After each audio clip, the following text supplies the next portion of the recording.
What is going on, guys? I'm here from Geeked, and welcome to my home NAS slash light office NAS build log. Now, I haven't done a PC build in ages. In fact, the last video I did was a GTX 950 rent video explaining to you guys why it's not worth it at this current moment. But I wanted to do a PC build, but I wanted to do something completely different in terms of its use. It's still the same type of components that you're putting into this NAS, just the same components that you put in a PC. It's got the same CPUs, it's got motherboard, it's got memory, it's got a lot of storage, no video card required, and it's got a case and power supply. But the way it's going to be used, so the usage of this so-called NAS, or let's say device in this instance, is different to how you would use a PC. Now, with this NAS, you can obviously store your files in one area where you can access it from other places, even on like via an app. Now, the operating system that's going to be installed on this is FreeNAS, which is the free operating system for any NAS or server. You can get things like Windows Server, but they're extremely expensive and really more offer to the like business industrial style sector. But obviously this is a home and light office NAS slash server, as I said, because you can use this as a server if you do wish. You want to host a Minecraft server or something like that, you can do it on Hamachi or something like that and just use this as your server, and it's pretty powerful judging by its specs. So this NAS comes to about £260 or around about $350 if you live in the US. Now, this is probably the last NAS video, or the final, first and ever last video for a NAS I'll ever do, because people tend to buy their NASs instead of actually building them themselves. I know building is a better idea, you've got so much expandability, but people tend to buy their NAS like a WD drive or something like that. Technically that is more expensive, I think, or maybe cheap, I'm not sure, but in UK price, that's like the 2TB version, I think was like £200 or £100, or I have no idea about that, but I'll have to check into that.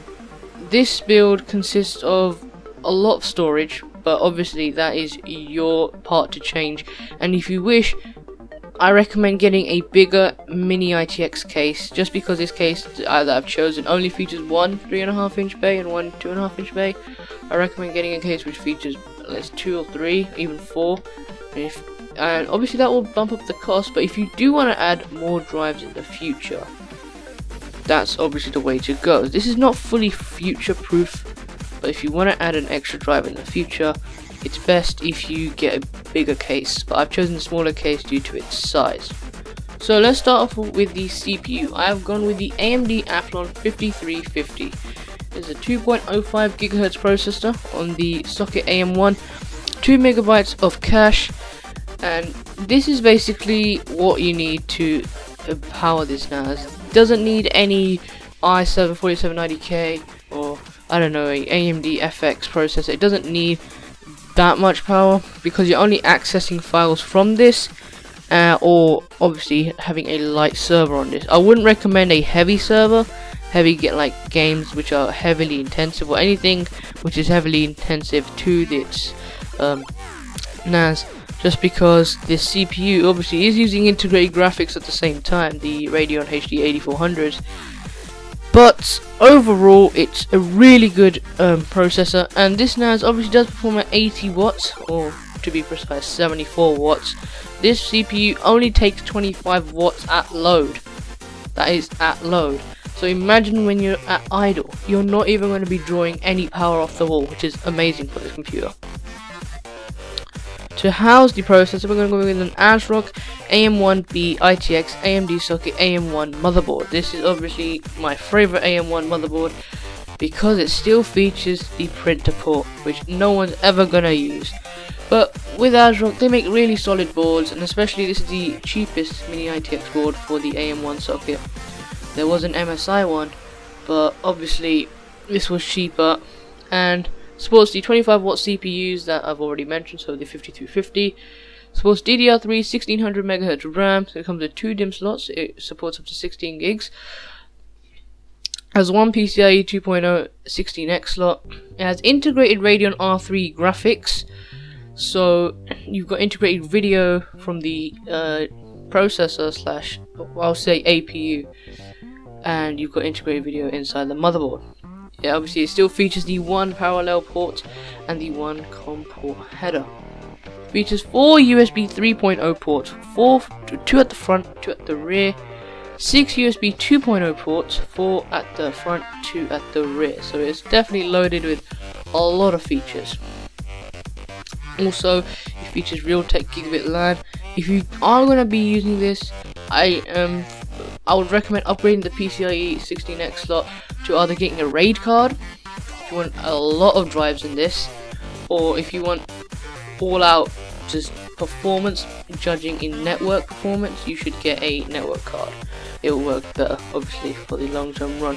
Also, this features the tough motherboard standards, the high density glass fabric PCB. Not a lot.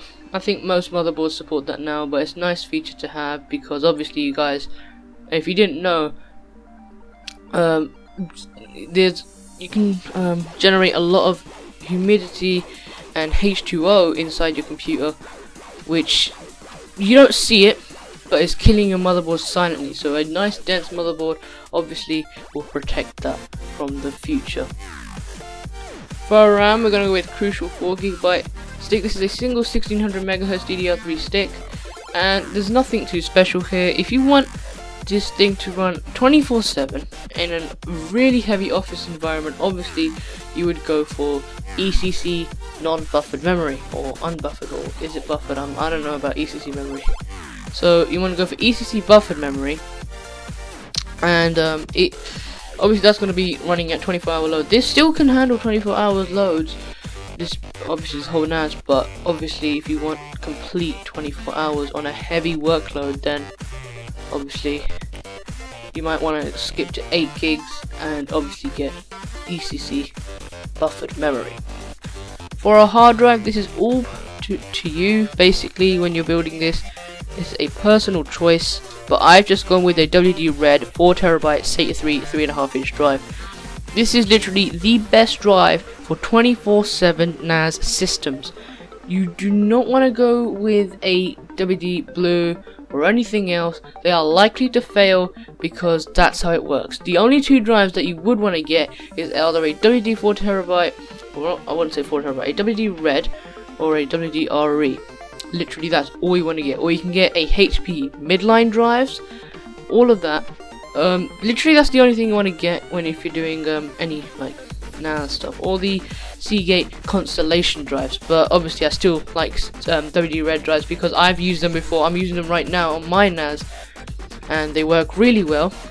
And literally, it's just the best NAS drive you can get besides the RE drive. It even says this is made for home or small office NAS. If you do want to go for the higher end, 24/7 top end workload, you would obviously go with a WD RE drive, which would literally be fine. For our case, we're going to go with a Silverstone Sugo Mini ITX case. As I said, you can upgrade this to anything bigger, which features more drives. I do recommend that, but I just chose this as it's small. It's like a really easy to working case for a Mini ITX system, and overall it just has a great design overall. It does feature one 2.5-inch internal drive, so if you do want to stay with this case, I would recommend getting an 8TB 3.5-inch and maybe a 4TB 2.5-inch. I don't know if they do the WD Reds 2.5 inches in 4TB, but obviously you can go and check that. And this is just a great case. And if you're going to build a gaming system in this, which has nothing to do with this video, but obviously if you're going to be a Mini ITX guy, you can obviously support a 120mm fan or a 140mm radiator in here if you do wish. For our power supply, we're going to go with the EVGA White 500W power supply. This is an 80 plus certified power supply, 3 Molex connectors, 6 SATA connections, so you can support up to 6 hard drives, but obviously our case doesn't support that. But if you do want 6 hard drives, then obviously you should get a bigger case. This features 2 PCIe connectors, but we're not going to use them because we don't have a GPU. And overall, literally that's the build. Now, this is a NAS drive, as I said and as I mentioned, and I will be doing another PC build log after this because I feel like that they've been very obsolete in my channel lately. I do need to put some PC builds up. Thanks for watching, guys. Hope you guys enjoyed this video. Remember to like, remember to subscribe, and I will see you guys next time.